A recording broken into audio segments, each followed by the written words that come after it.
শিক্ষার্থীরা, তোমরা যারা জীববিজ্ঞান পরীক্ষা দিবা, তোমাদের শেষ পরীক্ষা হলো জীববিজ্ঞান এসএসসি 2024-এর। দেখো, চূড়ান্ত সাজেশন নিয়ে আমি আজকে ভিডিওতে হাজির হয়েছি, যেগুলা এমসিকিউ রাখছি। অত্যন্ত গুরুত্বপূর্ণ তোমাদের শর্ট সিলেবাসে যে অধ্যায়গুলো রয়েছে সেই অধ্যায় থেকে বাছাই করে আমরা এখানে রাখছি, যেন তোমরা বোর্ড পরীক্ষাতে 25টা এমসিকিউ এর মধ্যে 25টা এমসিকিউ কমন পাও। এই জন্য আমরা তোমাদেরকে ক্লাসগুলা করাচ্ছি। অবশ্যই তোমরা আমাদের ফুল ক্লাসগুলা সম্পূর্ণ দেখবা। দেখো শিক্ষার্থী বন্ধুরা, জীববিজ্ঞানের যে এমসিকিউ গুলা রাখা হয়েছে এখন আমরা শিখব। 1 নাম্বার, আদি কোষ পাওয়া যায় কোনটিতে? আদি কোষ পাওয়া যায় কোনটিতে? হ্যাঁ, রাইবোজোমে। ঠিক আছে। এরপর দেখো 2 নাম্বার, বিজ্ঞানসম্মত দীপক নামের শেষ পদটি কিসের? প্রজাপতির। আচ্ছা শিক্ষার্থী বন্ধুরা, পরে দেখো 3 নাম্বার, জীববিজ্ঞানের জনককে? এরিস্টটল হলো জীববিজ্ঞানের জনক। এরপর দেখো 4 নাম্বার, জীবের বিজ্ঞানসম্মত নাম কোন ভাষায় লিখতে হয়? ল্যাটিন ভাষায় লিখতে হয়। এই যে দেখো 5 নাম্বারটা, শ্রেণীবিন্যাসের ধাপগুলোর ক্ষেত্রে হ্যাঁ সঠিক ক্রম কোনটি? সঠিক ক্রম কোনটি এটা তোমাকে জানতে হবে। পূর্ব থেকে শ্রেণী এবং শ্রেণী থেকে বর্গ, বর্গ থেকে গুরুত্ব। ঠিক আছে। এরপর দেখো বায়োলজি শব্দটি এসেছে বায়ুস থেকে, হ্যাঁ লগোস থেকে, এই দুইটা থেকে। ঠিক আছে। এরপরে দেখো এই জন্য উত্তর হয়েছে প্রথমটা।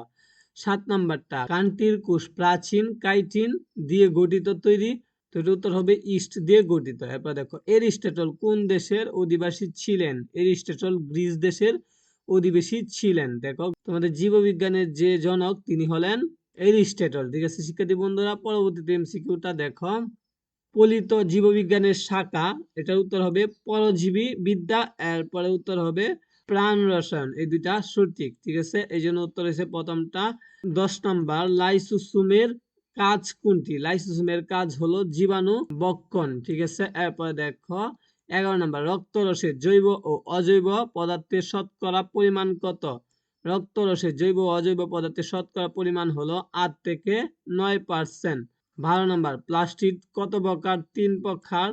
মানব দেহের গঠন ও কাজের একক হলো কোষ। মানব দেহের গঠন এবং কাজের একক হলো কোষ।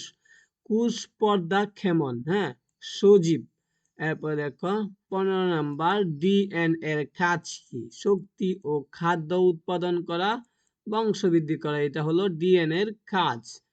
আচ্ছা দেখো পরবর্তীতে 17 নাম্বারটা, আমাদের হাঁটাচলা ও নাড়াচড়ায় সাহায্য করে কোন কোষ? পেশি কোষ কি করে সাহায্য করে? দেহের কাটা অংশের রক্তকরণ বন্ধ করে কোনটি? এটা অনুচক্রিকা কি করে? দেহের কাটা অংশ রক্তকরণ বন্ধ করে দেয়। ঠিক আছে। এরপর দেখো 19 নাম্বার, বিভিন্ন প্রকার কোষ নিয়ে যে স্থায়ী টিস্যু গঠিত হয় তাকে কি বলে? তাকে বলা হয়ে থাকে জটিল টিস্যু। এরপর দেখো জটিল টিস্যুকে কি বলা হয়? পরিবহন টিস্যু। আচ্ছা শিক্ষার্থী বন্ধুরা, 21 নাম্বার, রক্তের তরল অংশের কত ভাগ পানি থাকে? রক্তের তরল অংশে 51 থেকে 92% পানি থাকে। রক্তকণিকা কয় ধরনের? রক্তকণিকা হলো 3 ধরনের। জীবের প্রজাতির ধারাকে অনুক্ষণ রাখতে কাজ করে কোন তন্ত্র? প্রজনন তন্ত্র। তারপর দেখো চিত্র দিছে 24, 25, এই চিত্রের আলোকে তোমাকে কি করতে হবে শিক্ষার্থী বন্ধুরা? উত্তর দিতে হবে। চিত্রে দেখানো কোষ বিভাজন কোথায় ঘটে? জীবকোষে ঘটে। তারপরে দেখো এই ধরনের কোষ বিভাজন ঘটে, এটার উত্তর হবে 3টা সঠিক। ব্যাকটেরিয়া, নীলাভ, সবুজ, শৈলব, এরপরে ইস্টে, এই 3টা সঠিক। এরপর দেখো নিচের কোন জীবের অ্যামাইটোসিস কোষ বিভাজন দেখা দেয়? ব্যাকটেরিয়া। এরপর দেখো সালোক সংশ্লেষণ প্রক্রিয়ায় উপজাত হিসেবে নির্গত হয় কোনটি? অক্সিজেন। মানুষের জনন কোষ, ক্রোমোজোম সংখ্যা কতটি? 23টি। এরপরে দেখো 28 নাম্বার, সালোক সংশ্লেষণ একটি প্রয়োজনীয় উপকরণ হলো পানি। ঠিক আছে। 29 নাম্বার, আলোক নিরপেক্ষ উদ্ভিদ কোনটি? শসা হলো নিরপেক্ষ উদ্ভিদ। এরপর দেখো একটি আদর্শ ফুলের কতটি অংশ থাকে? 5টি অংশ থাকে। জনন কোষ কোনটি? জনন কোষ তোমরা দেখে নাও, এটা উত্তর। আচ্ছা বলছি না। তারপর দেখো 32 নাম্বার, উচ্চ শ্রেণীর উদ্ভিদের জনন অঙ্গ কি? ফুল। এরপর দেখো উচ্চ শ্রেণীর জীবের দেহকোষ কোন ধরনের? 2N। ঠিক আছে। এরপরটা হবে বস্তুতন্ত্রের জৈব উপাদান হলো হিউমাস বা ইউরিয়া, এই দুইটা হবে উত্তর। আচ্ছা পরবর্তীতে দেখো 35 নাম্বার, নিচের কোনটি অজীব উপাদান? অজীব উপাদান হলো পানি, আর এইগুলা হলো জীব উপাদান, ঠিক আছে? আর অজীব উপাদান হলো পানি। 34 নাম্বার, পরিবেশের উপাদান কয় ভাগে ভাগ করা যায়? 2 ভাগে ভাগ করা যায়।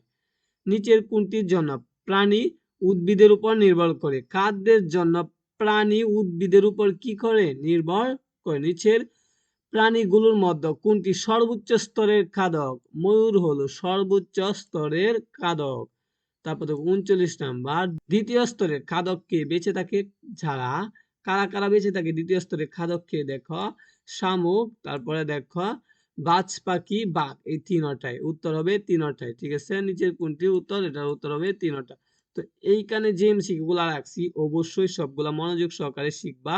দেন আমি আগে আরো ভিডিও দিছি 2টা, হ্যাঁ, এমসিকিউ এর। আরেকটা ছিল 55টা এমসিকিউ এর সাজেশন, টপ সাজেশন, ওইটা তোমরা দেখবা। হ্যাঁ, এরপরে দেখবা তোমরা সৃজনশীলের উত্তর দিছি। তো সৃজনশীল কোনগুলো আসবে এগুলা দেখবা। আর পিডিএফ গুলা নিতে হলে ডেসক্রিপশনে দেখো হোয়াটসঅ্যাপ নাম্বার দেওয়া আছে, হোয়াটসঅ্যাপে যোগাযোগ করতে পারো। সকলকে ধন্যবাদ।